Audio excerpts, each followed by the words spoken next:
Thank you so much for joining us today. My name is MG Govia. I'm the Education and Outreach Liaison of OKA11. Today's webinar is going to be over the markings. What do those markings mean when you're at the job site and you're ready to start digging? So we want to talk about that. Before we get started, if you haven't used our GoToWebinar interface before, the big orange arrow is the key to it all. If your interface disappears, click that, it'll open right back up. You can also submit questions to me. I am flying solo today, so at the end of our presentation, if you have any questions, I'll be able to answer those at that time.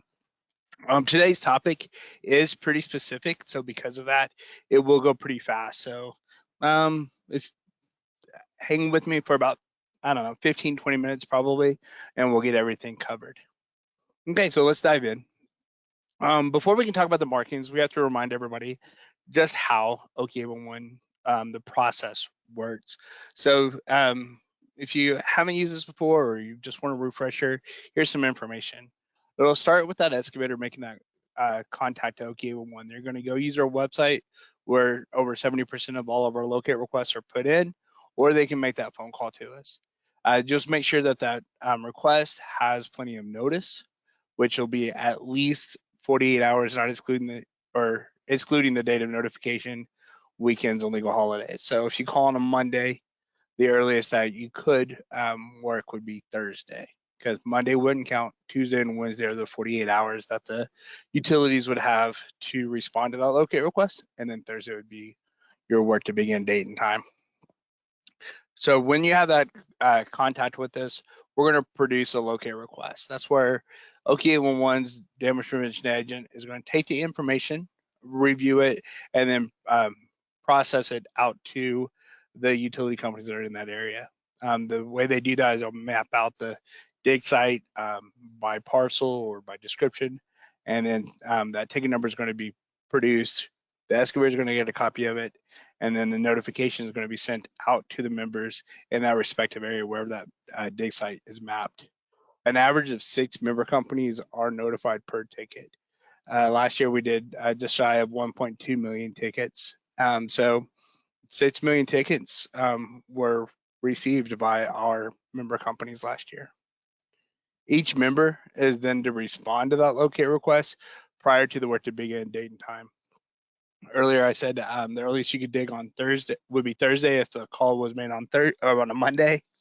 To elaborate on that, you can give more than 48 hours notice as well. So if the same phone call is made on Monday and you say you're not going to start work until the following Monday, then you'd be giving the member companies until the following Monday to have that area located. So you can give more than 48 hours notice if you would like. Helps out with your planning as well as the locators' communication to you. So they come out and they're going to mark the approximate location of the underground facilities using the paint flags and states, using the APWA Uniform Color Code, and then they're going to utilize mandatory positive response.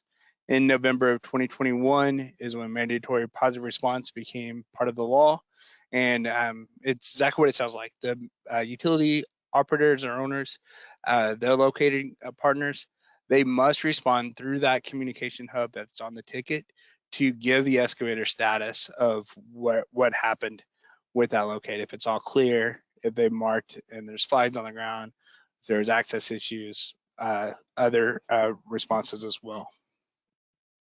And then before digging begins, the excavator must confirm the site before doing any digging. So that's where they're going to do potholing. That's where they're going to dig test holes.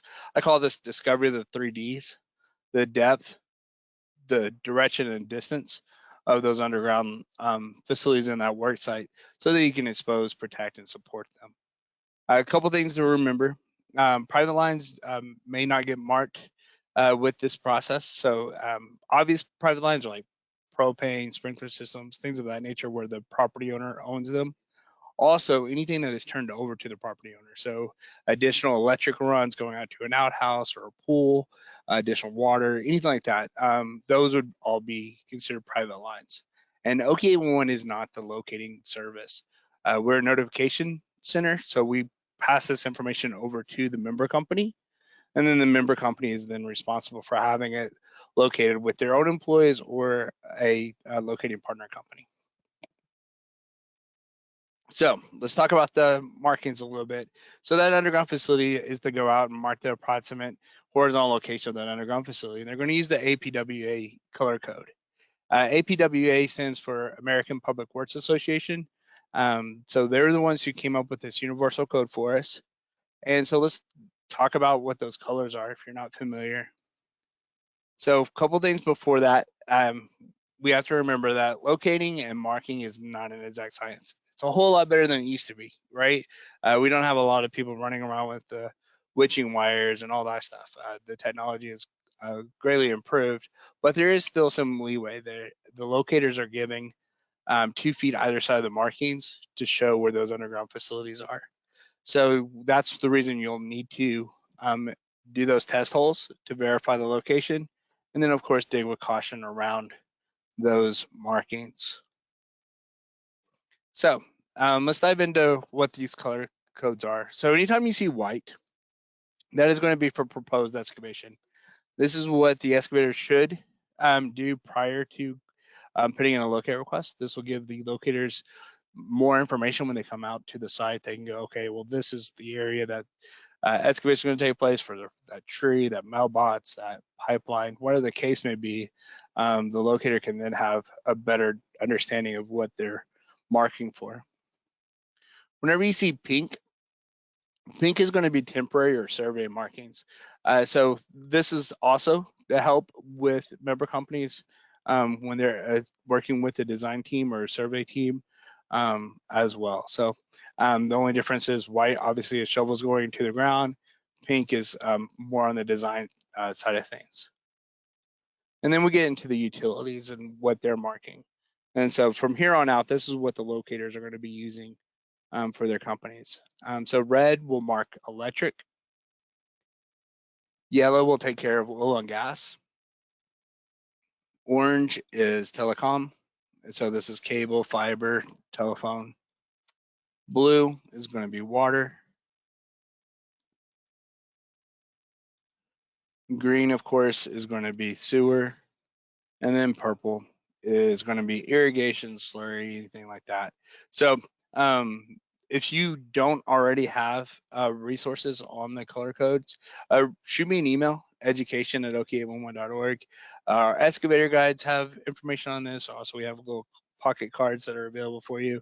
So just reach out to us and we'll get those out to you and your crews, or just help you pass them out with people who may need them. So earlier I mentioned that when the markings go down, there's a leeway because it's not an exact science, and that's going to be 24 inches. So when you see markings on the ground, again, this isn't to say the utility is directly below the paint or the flags. It's a general area so that you can dig with caution within that area, not use any heavy equipment. You can hand dig and make sure that you're doing all that you can to protect what is underneath there. And then, of course, be safe so that you don't run the risk of injury or worse.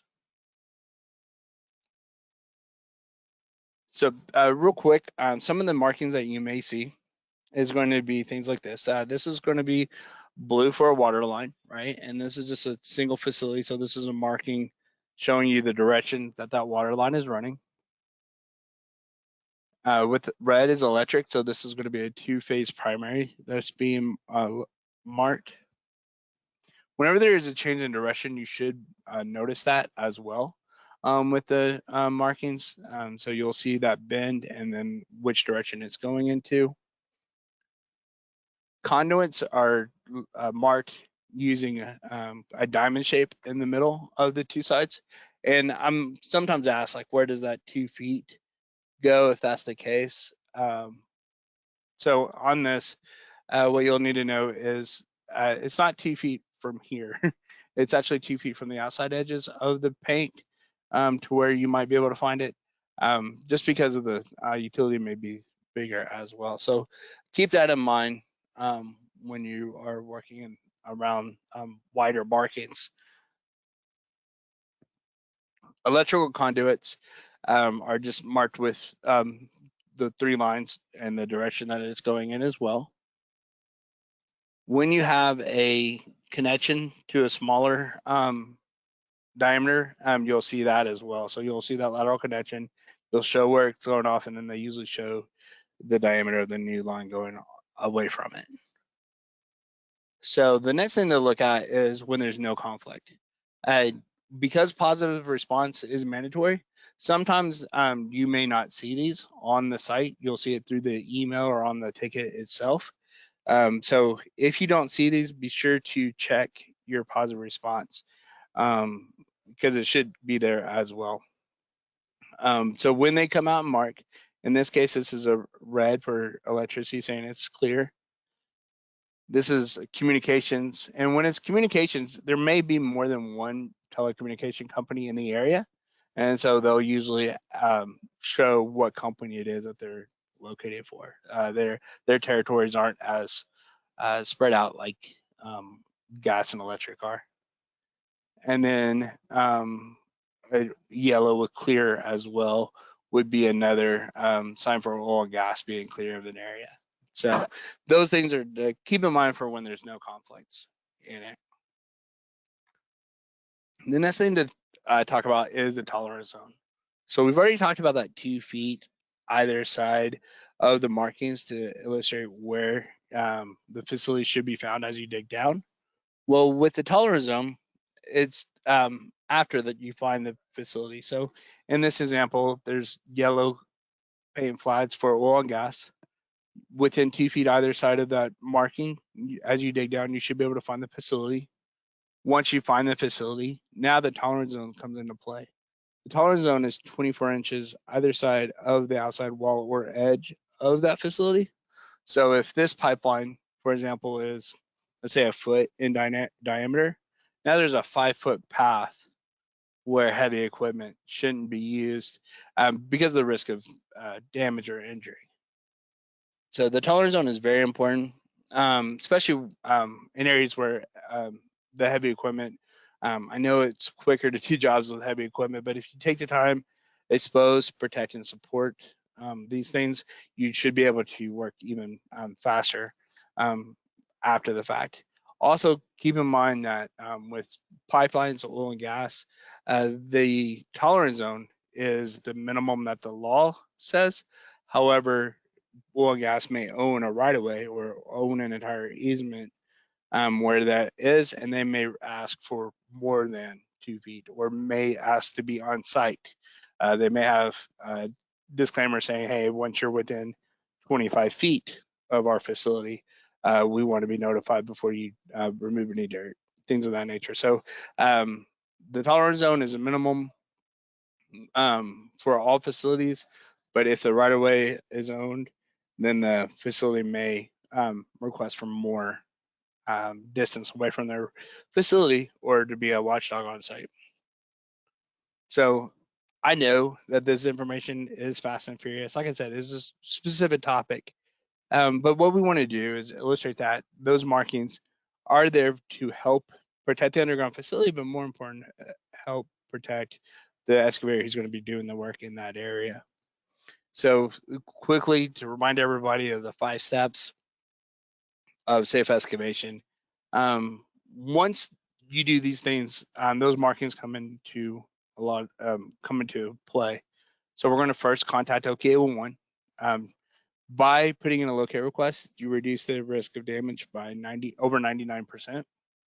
You'll want to wait the required time. That work to begin date and time is going to be on the ticket. So whether it's Thursday or the following Monday or whatever the case may be that you gave, that is what you'll want to wait for. Your ticket's not valid until that work begin date and time comes up. Then you're going to confirm response from all the utility operators. That's where you're going to check that mandatory positive response. You're going to make sure that they all have.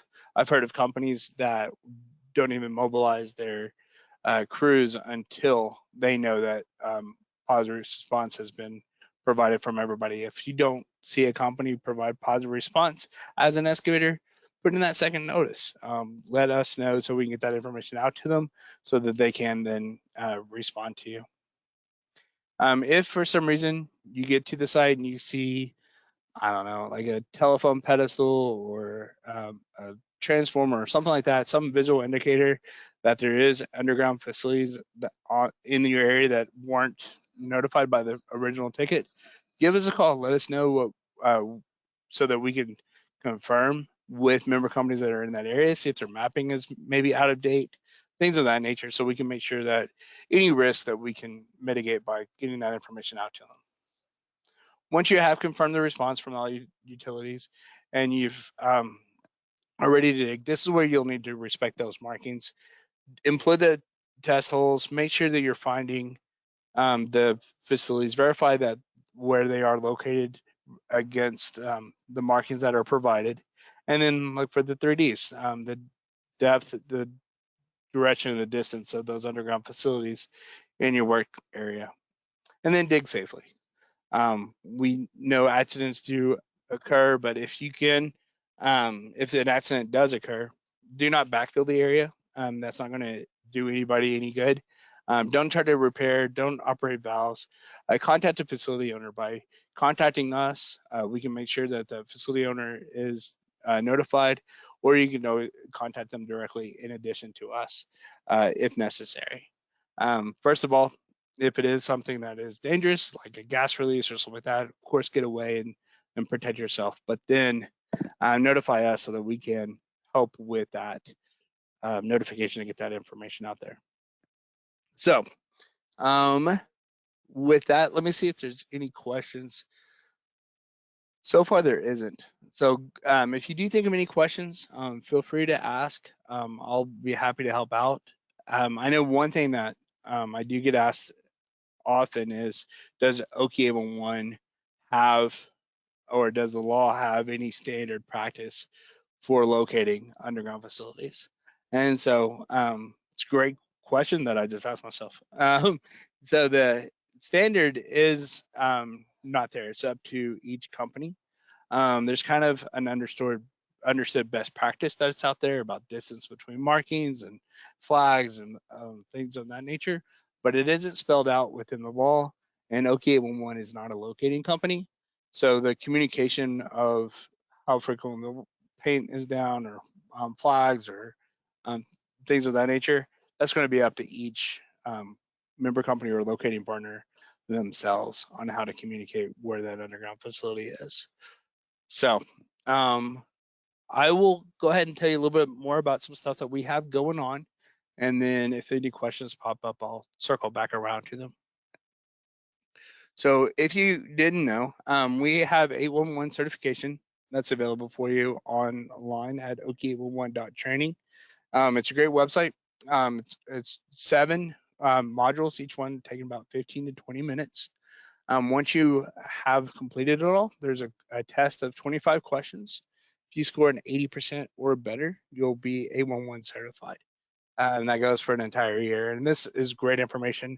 The markings section that you and I just went over is just the small snippet of everything that's involved in with the A11 certification.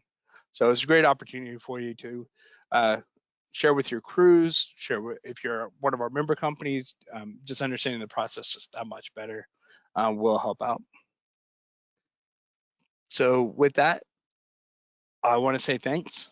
If you do think of any questions or suggestions for future presentations, let me know. My email address is education@ok811.org. Again, let me know if there's anything I can help out with, whether it's a presentation or education opportunity, or if it's educational material, color code cards, things of that nature to help out with you and your workforce as well. So I thank everybody for joining us right at 20 minutes or so. So I hope you enjoy the rest of your day, and I appreciate everything you're doing to keep Oklahoma safe. Thank you, everybody.